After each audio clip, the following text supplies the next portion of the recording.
We're going to talk today about activating your promoters. Who are they? What value do they bring to you? And how do you leverage those promoters to create additional business opportunities for you?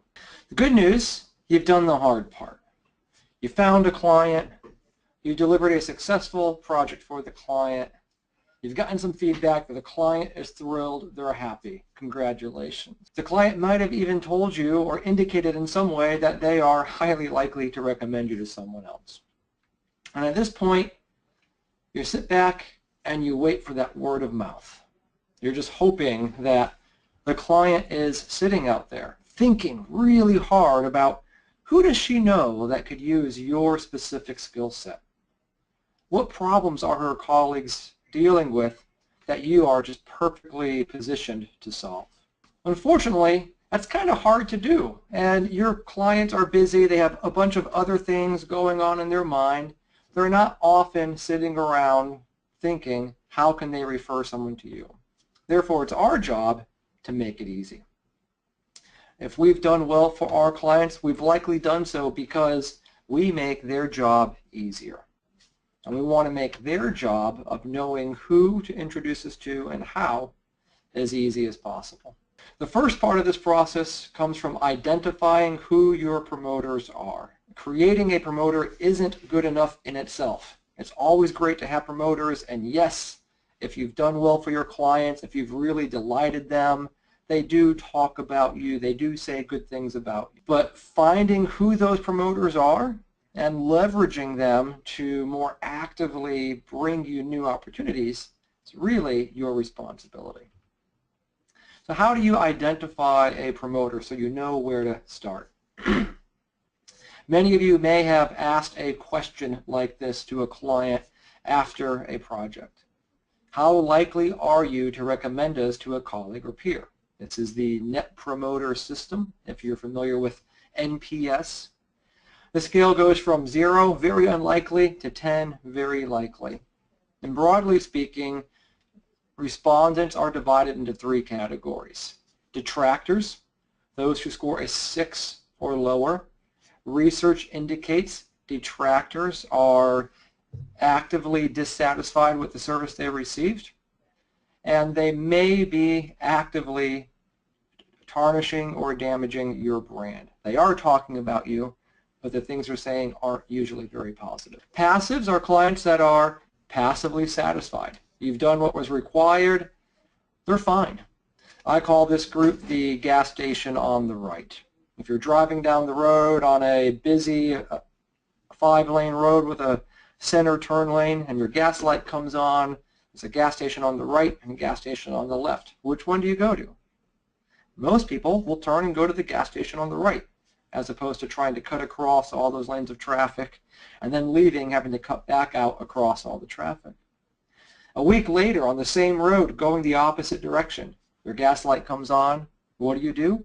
You go to the other gas station, also now on the right. It's convenient, it's quick, it's easy, it's commodity. No problems, but nothing really excites you. You don't go out of your way. The promoters, on the other hand, are those who have, 1, indicated they're very likely to recommend you, and 2, broadly speaking, observed behavior is they talk positively about you to others. Usually, when your name comes up, they'll say something positively.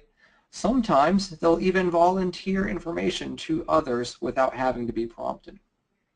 And it's this group that we want to target today.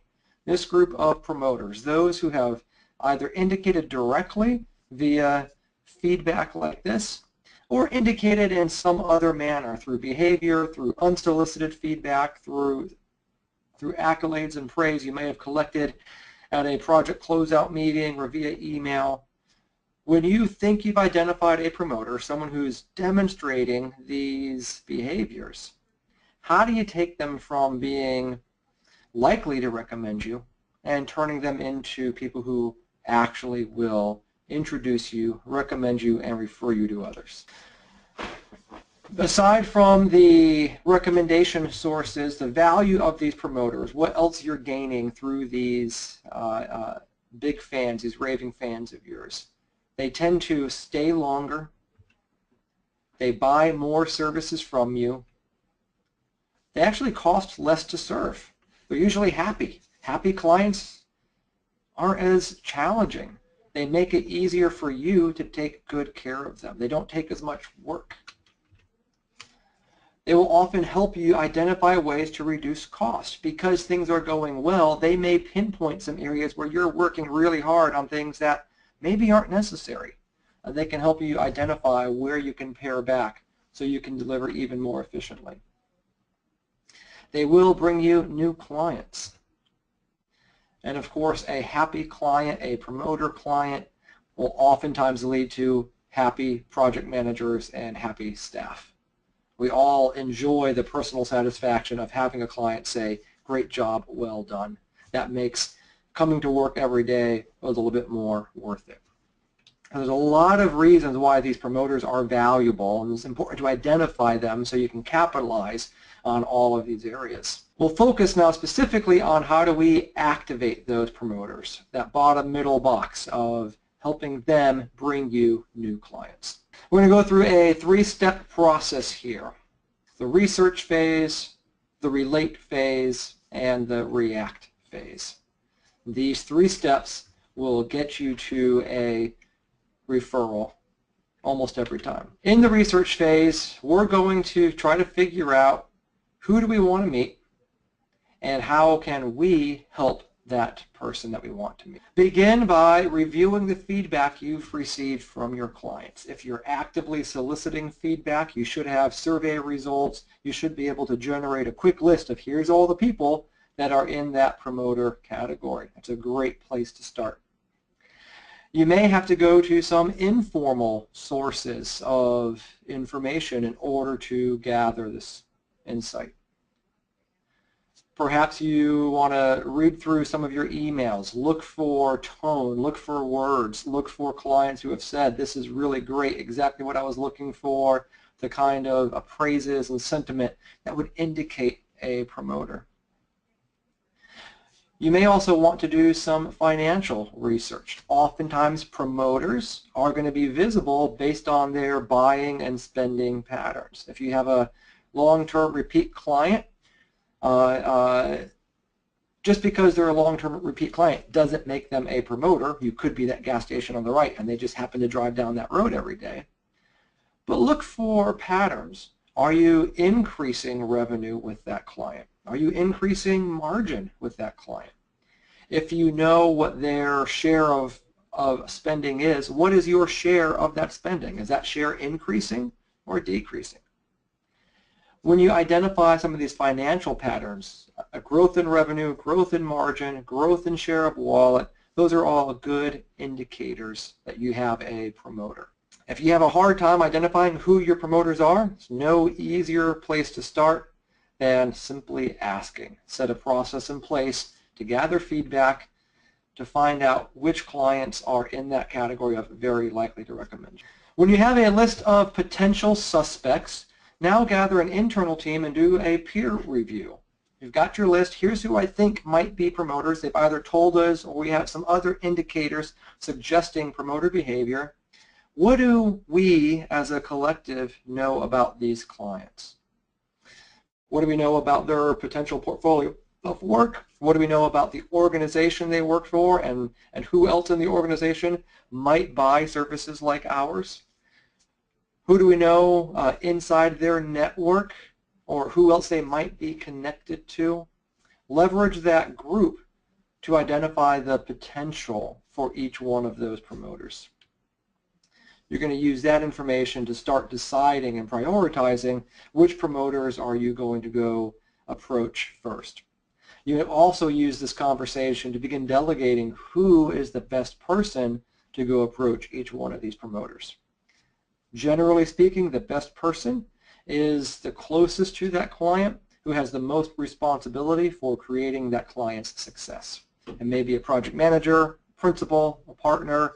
Sometimes it might be a dedicated BD or a salesperson. But really think about who that client connects with most, where they have built the most trust, and begin aligning those staff as the targeted conversation points with each one of those promoters. Finally, perform some additional research leveraging social media. I'm a huge fan of LinkedIn and leveraging the power of LinkedIn. You can go to anyone's LinkedIn page, and most, unless they've turned it off, most will allow you to see the additional connections. You may need to be connected to that person first in order to see this box, but a simple click, and now I can see, in this case Rob, who Rob is connected to. I see name, I see title, I see company. You can use this list of connections to identify potential other clients with the right kind of title at the right kind of company who might be buyers of the services you offer. From this list, find 3, 5, 7 that you would really like to be introduced to. We all have LinkedIn connections that we kind of know but not really. Some of those are going to be a miss if you ask for an introduction to that person because they're not going to really know the other person well enough to make an informed introduction. But if you pull together a list of 3, 5, 7, that's probably big enough. You'll find at least one hit out of that list. Look at your feedback, look at your financials, talk with your team, and browse social media. If your client is a member of a professional affiliation, maybe look at the membership list. Those are all great places to identify who else might be in this client's network. You've done the research, you've talked about who you want to meet, you've discussed as a team some ways you might help those people. Now we're going to get to relate. Relate is where you start creating a value proposition for your client for introducing you to their colleague or peer. And you're going to do that first by aligning with the client's needs, and then I'm going to introduce you to this topic of solving 2 problems. You're going to begin by staging a meeting with your client. And you're usually going to do that via email or some kind of request to set up an opportunity to talk. During that staging, important to first show appreciation for the relationship, express some value proposition to the client, generate hope, and offer enjoyment or delight as a result of the interaction. Now I've got a little, instead of a checkbox here, I've got a picture of a martini glass. Oftentimes taking someone out for lunch, for dinner, for drinks is a great way to enhance the encounter with some enjoyment. How do you do that? Well, let's put this together into an example letter. I'm giving you verbiage here that would work well for me and my approach to conversation. You, of course, have your own unique approach and style. So don't use this as prescriptive. This is just a suggestion. It works for me as long as you have the fundamental piece of appreciation, value, hope, and enjoyment. Generally in that order, find the tone and the voice that works best for you. Here's a letter I might send. Dear client, thank you for the opportunity to work with you on this last project. My team and I have enjoyed the experience, and we're glad to hear from your feedback that you found success in the project as well.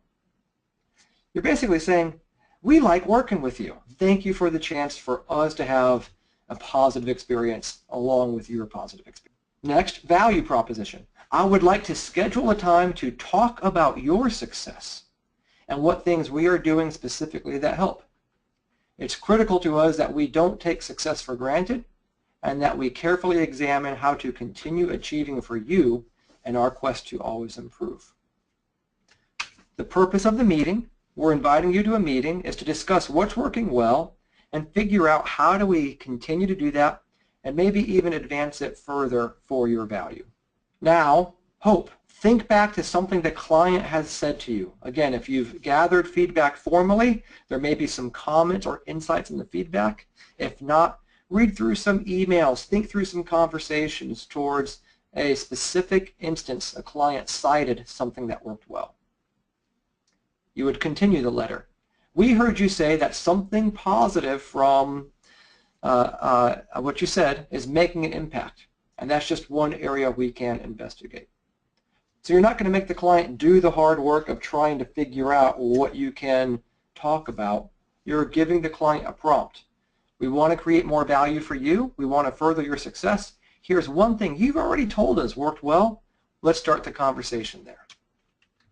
And then enjoyment. Could we perhaps meet for lunch, offer some dates, or find a time in your office or via phone to connect? I'm a big fan of getting together and meeting over food. There's great research that shows when you're providing someone's fundamental biological needs, i.e. feeding them, the information and the encounter that happens around the food is perceived much more positively. So there's real power in the presence of food or drink. Not all clients are receptive to that, or perhaps if it's a public agency and there's some rules or regulations about receiving gifts that they're not able to do that. So offer them a couple of other options. We'd love to meet for lunch or drinks, but perhaps we could just meet in your office or via phone. Again, you want to make this an easy, enjoyable experience for your client. So nowhere at this point have you asked for a referral or recommendation. You haven't earned that yet in the conversation. We're creating first a value proposition for the client. Now, when you do meet with the client, when you engage, hopefully over a meal, you're going to bring a couple of prompting questions.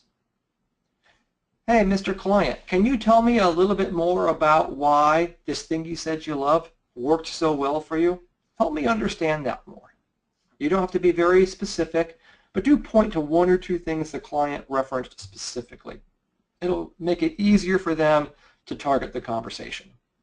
Giving them a starting point, they'll start talking sooner, and they'll easily wander off to somewhere else if they want to go somewhere else. As you listen carefully, maybe ask some follow-up questions. What about your situation made this particular outcome so good? Boy, it works so well. The way you've accelerated the schedule like that, so we got the project done a couple weeks early, that was really spectacular. That's what they loved. That's what worked so well. Why did that create such a positive outcome? Can you tell me what the result of that was? Who else was impacted by that? So what you're doing here in this guided conversation, you are reminding the client of the value you've created, which when the client gets that in their head and they start talking about it, it's building warm fuzzies inside them. They may not even know what's happening, but you're carefully crafting them into a position of positive sentiment. Then with the second question, you're connecting that positive feeling with tangible objectives. Here's why that thing you did helped them accomplish something meaningful for their organization. So you're now connecting your help with their success. The third question, who else in your organization was affected by this? Who else was impacted by this? Now you're letting them say how they looked good to all these other people. You're letting them talk about their success in the context of others. You're creating a mental connection between your involvement and their social standing in their organization. Boy, they feel really good at this point.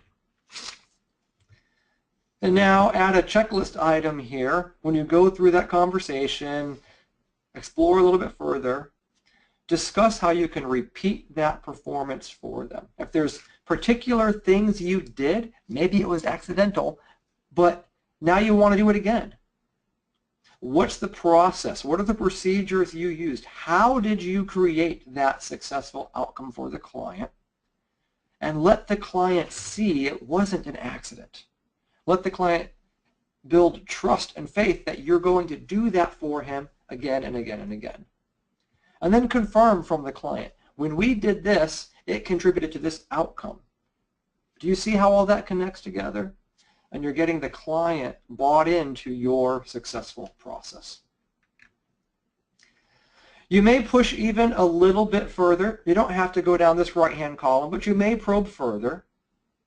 If you sense there's an immediate opportunity for additional sales with this person, rather than going down the road of a referral, you may want to probe here. How else can we help you and your organization? Can you tell me a little bit more about that? And this last question is a great one. Oftentimes if you ask, what can we do better for you? It's going to be very difficult for a client, especially a promoter, to come up with a solid answer. If they've just told you that they're a raving fan, they may be very reluctant to criticize because, you know, everything is better than I expected. I really don't have any complaints. If you instead ask the question, what would an ideal firm like ours do that no one does right now? Now, any criticism, any suggestions to be better is levied at some impersonal, imaginary third-party entity, not at you. And just by taking that potential threat of criticism and setting it aside to talk about as a theoretical, oftentimes will enable a client who is otherwise reluctant to offer any criticism or opportunities for improvement a comfortable method to talk about what an ideal or a perfect firm might do that no one else is doing now. And by phrasing it that way, that no one else does right now, it can't obviously be a criticism because no one's doing this, so I'm not criticizing anyone. But you're getting the insight and the intelligence you need on additional ways you could create value for this client. The first part of the conversation, in summary, remind the client of the success you helped enable, not your success, but the client's success. Help the client see what that success looked like in the context of his or her organization. Confirm what things you did to enable that success, and discuss how you're going to make that a repeatable, consistent outcome. When you've done that, or while you're doing that, hopefully you're creating a plan. If you're documenting it, if you're taking notes while the client's talking, you're capturing, here's the way, here's the method we take together to assure your outcome. Let the client see that you understand. Most of you are probably visual people. Your clients are used to processing that information visually. Map something out so they can see, here's how we create success together. So it's really solid, so it's really clear in the client's mind. Now we're 2/3 of the way through the slides, and the question probably remains, I thought this whole conversation was about how to activate a promoter. And we're going to go there now. First, we had to build the foundation. We had to get the client, one, identified, and then oriented in a favorable position so that we're coming in with an ask in the best possible timing. I began this section, this relate section, with the idea of aligning with the client, which we've just done, and now this concept of helping 2 times. You just reviewed how you help the client. Now we want to get the client to a position where she sees how you're going to help one of their friends. Client, I just helped you. Is there a friend of yours I can help the same way I helped you? You're helping your client help a friend. You're not asking for a favor. You're not asking for a referral. You're helping a client help a friend. That's the secret to this part of the conversation. How do you drive this part of the conversation? There's a little bit of a flow chart here. It's not that complicated, but you've got a couple of decisions you can make along the way. You've just finished recapping how you'll create more value for the client. And now your next obvious question may be, who else at your firm needs this kind of help? We just talked about your problems and all the great stuff we did together to make your outcome great. Who else in your organization needs a great outcome? If the client doesn't have anyone internally, or if you know the client is just too small and there aren't any other opportunities internally, maybe you jump down to this box. Do you have any peers in the industry needing this kind of help? It's the same question. I just helped you. Who else could benefit from this kind of collaborative help? From here, you want to start asking. Don't just ask for the introduction. That's going to sound self-serving and shallow. We want to go through a couple of steps. Can you explain her role to me a little bit more? Who is she? What does she do?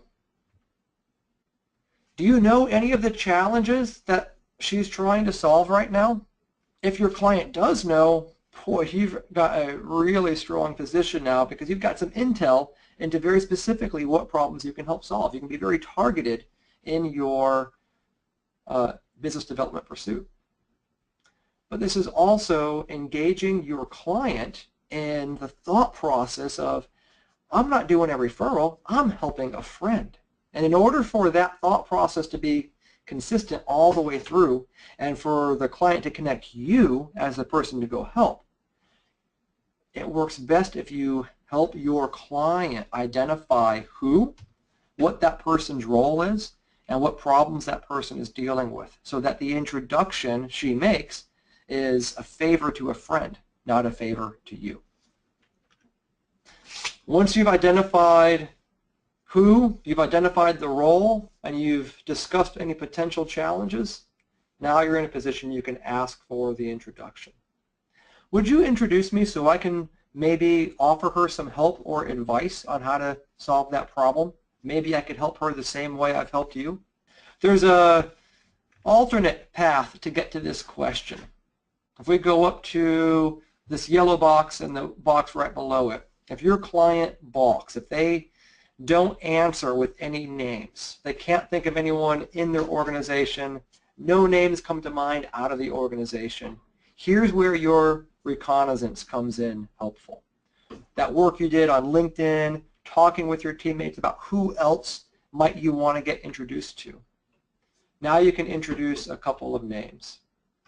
You know, I've really wanted to meet Bob, Jill, and Sue.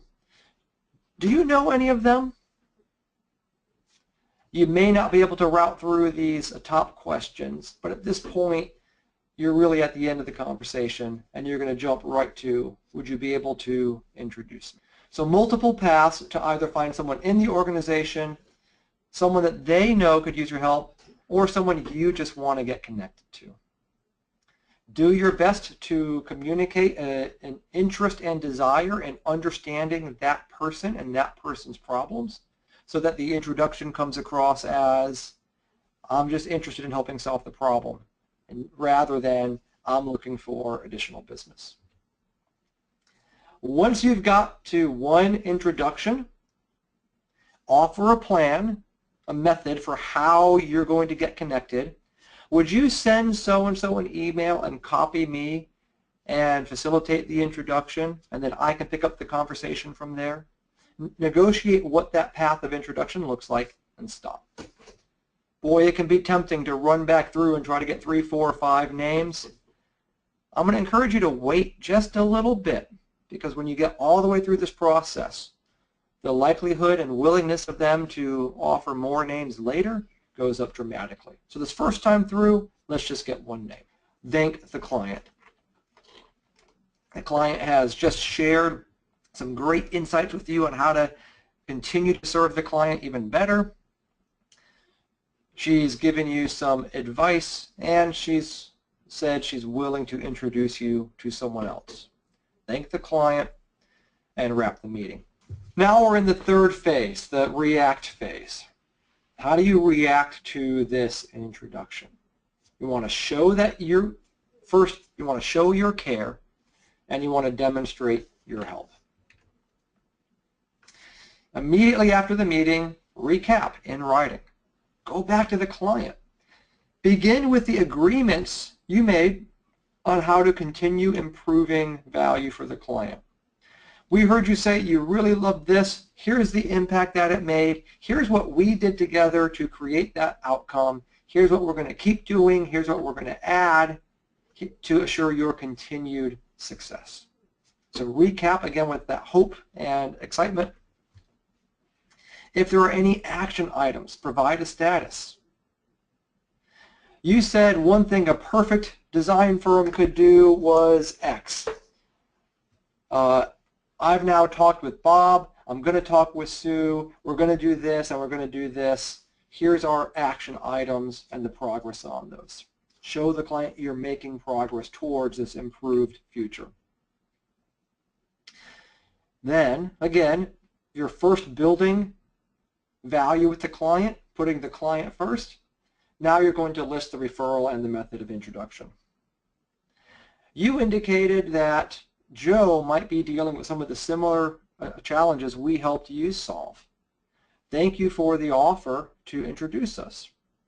Would you please send Joe an email and copy me, whatever your method is, whether it's phone call, email, whether you want to coordinate a drinks or lunch together, find some way, give the client a path for how to make that introduction happen. Again, keep it easy. Don't make the client figure out how to get the introduction done. Ask for the method you would like the introduction to happen with.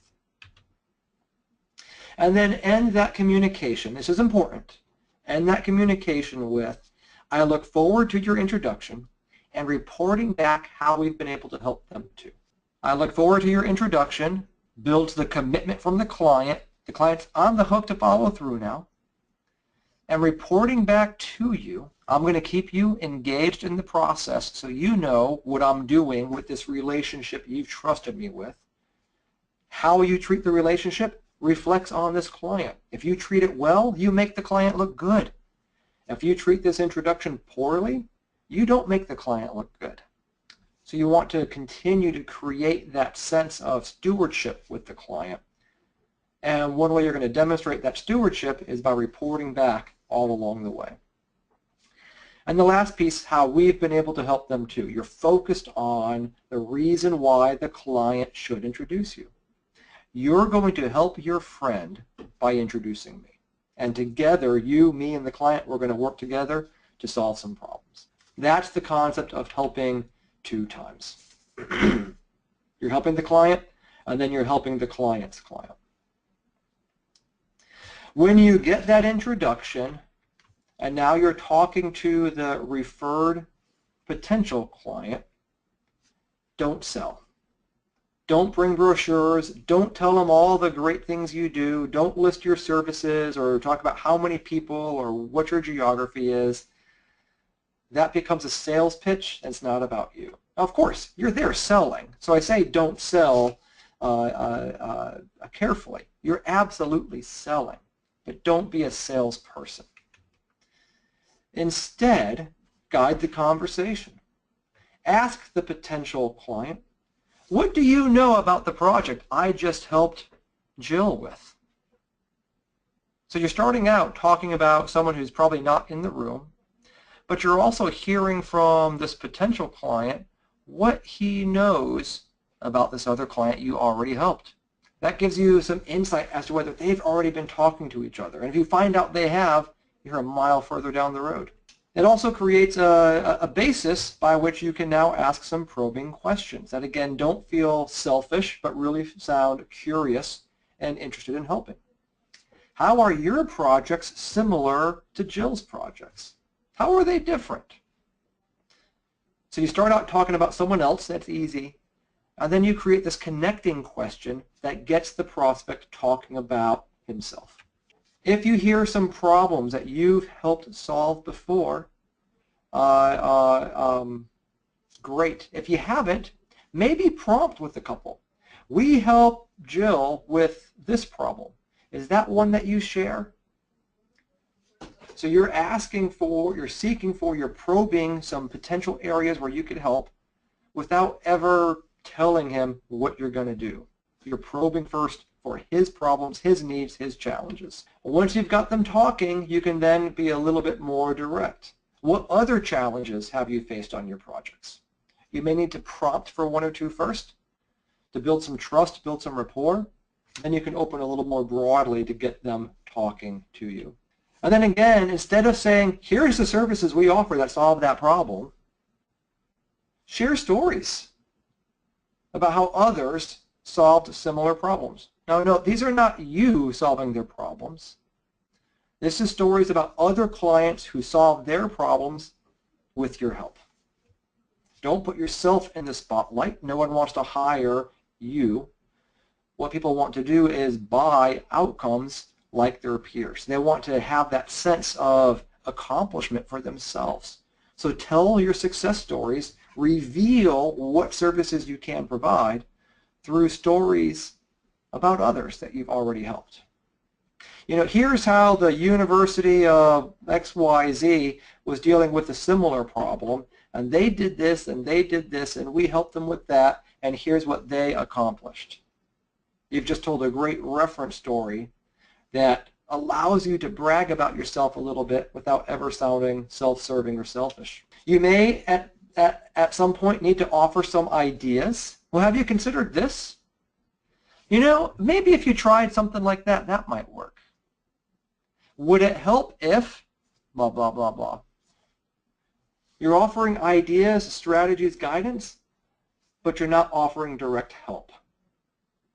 The moment you say, you know, I could help you to do this, this, and this, you've turned into a salesperson. And all of a sudden the brakes go on, the conversation slows down. So offer those ideas, share the success stories, probe for the challenges, and what should happen is the prospect will ask you for your help before you ever have to ask. You're not asking for the business, they're asking you for the help.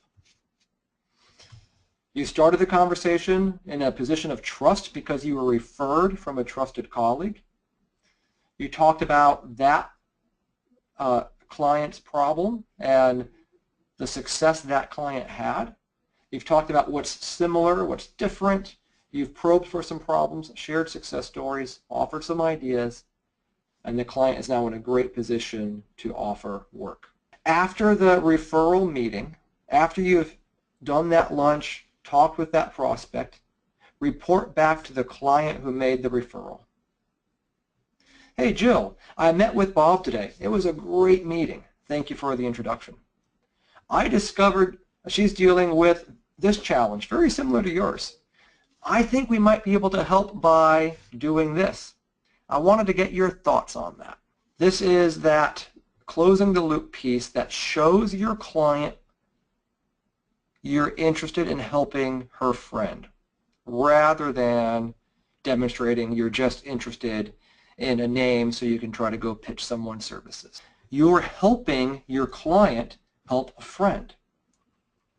And by engaging your client in the solution, here's what we talked about. Here's some ideas. What do you think about that? You're now engaging that client in the help. So the two of you together are helping her friend. We all like to help. We all like getting the social credit of being the connector, of being the problem solver, of being the smart one in the room who could figure out how to solve a tough problem. Your client who made this introduction should feel great when you do this follow-up. What you're doing is creating a connection between the behavior you want, which is the referral or the recommendation, with a positive sense of help for anyone she recommends you to. When you close that loop, when you create that connection, your client becomes much more likely to put additional names in front of you. A great response from your client to this email would be, I'm so glad you had a great meeting. I thought you two would work well together. You know, I like your idea about this. Have you thought about doing something like that? I think that might be what she really needs. Oh, by the way, a Jim down the road, I think he might need some of that kind of help too. You're creating these patterns and dialogues and precedents that you're going to take great care of her friends, of her peers, of her colleagues. So when you drive this engagement from your client in the process, you're both invested in this prospect's success together. It encourages the two of them to talk to each other. Once you've told the client that you talked with the prospect, you know what? They already have a line of communication directly to each other. Do you think they're going to talk about you? And if the client is a big fan and the prospect is now curious and interested in how you can help, don't you think that prospect will ask the client some questions about how well you're really going to do it? And that client will say, oh man, they're great. They're absolutely going to follow through on that ability to help you with your problem. It shows your client that you value his friends, his contacts, his network. You're not just in it for the business, you're in it to help. It also shows that you value your client's insights. Hey, here's the problem. Here's what I think we can do about it. What do you think? The client feels like their opinion is valued. It proves that you're focused on helping, not selling. And ultimately, if you go help that prospect solve his problem, you make your client look good and feel good. She gets all the social credit for having connected you. That's the concept of helping two times. You're helping your client, and you're helping your client help a friend. Now, when you do that once and you close that loop and the client says, aha, I got it. Here's what I get emotionally, socially, organizationally from these introductions, I'm going to help you 10 times.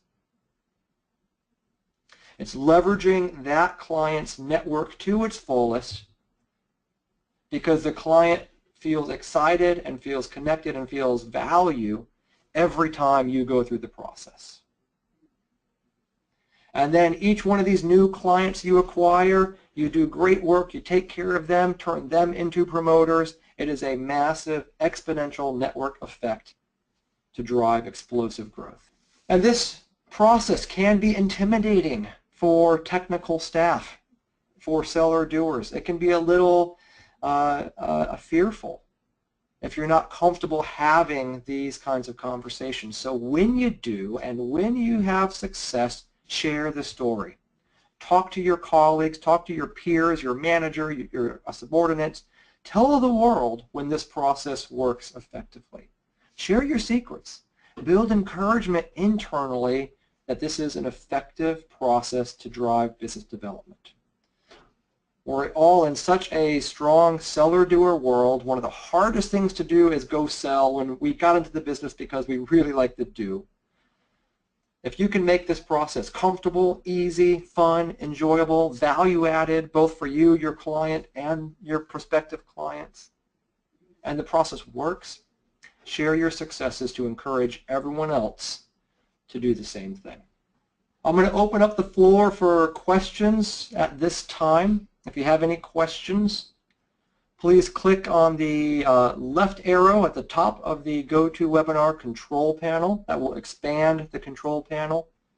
And you'll see a questions and answer box down towards the bottom. Please type in your question, and the moderator of the webinar will pass those along to me so I can answer them. So we got a couple of questions coming in. Let me start reading through these. One question here, is it better to ask for an internal referral or someone outside the firm? That's really going to be a good question. Depends on what you know about the situation. Sometimes it's a little easier for the client to make a referral internally. Sometimes you're their little best kept secret and they might want to keep you as their best kept secret internally, and getting access to the external network might be a little bit easier. Do some recon on your client organization. What other potential do they have? Use some of those other resources or guides to figure out what the best way to start that conversation would be for you. I've got a question here. How do I get my project managers to try this? That's a kind of a tough one. I referenced that at the end. It can be a little scary or intimidating to a seller doer who's more of a doer than a seller to drive these conversations. There is a guide I've created that corresponds to this webinar. So all of you in attendance today, we've got your email address. I'll send that out to you so you've got a guide. And maybe set up in a conference room and run through some role-playing scenarios with your project managers. It's not rocket science. It's really not hard. I've given a framework, but again, the framework is suggestive rather than prescriptive. Help your project managers really focus in on the concept. How can I help? How else can I help who else can I help like I've helped you? If the project manager goes into the meeting with that mindset, if they get completely flustered and lose everything else, as long as that's the thought on their mind, it's that idea of helping 2 times. Who else can I help like I've helped you? The rest will naturally fall into place. But some good practice, some good role playing is always going to make that a little bit easier when the time comes to really drive the conversation. Got a question here, LinkedIn. I'm a little new to LinkedIn. Are there other ways I can use LinkedIn to find references? And absolutely. Professional associations, a lot of pages on LinkedIn will highlight members of a group, so you can start finding some affinity groups of other people like a client. So you might want to go check and see what groups they are a member of.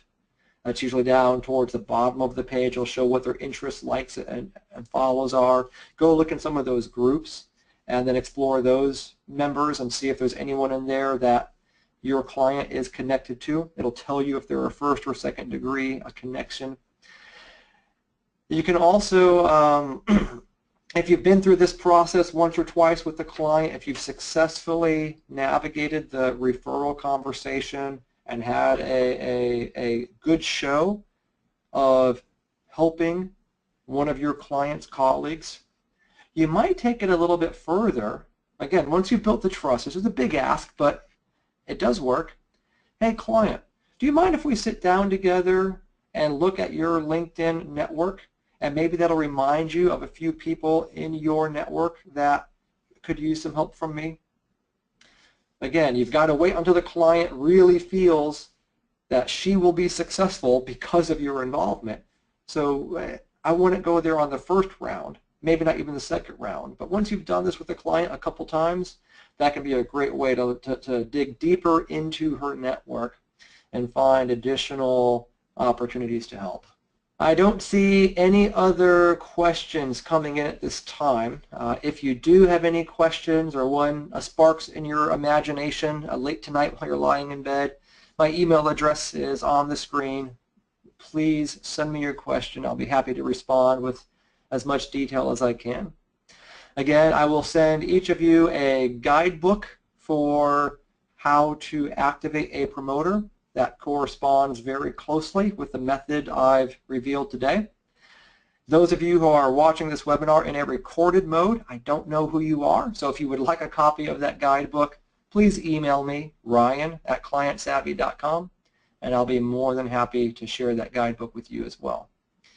Thank you very much, and hope you have a wonderful day.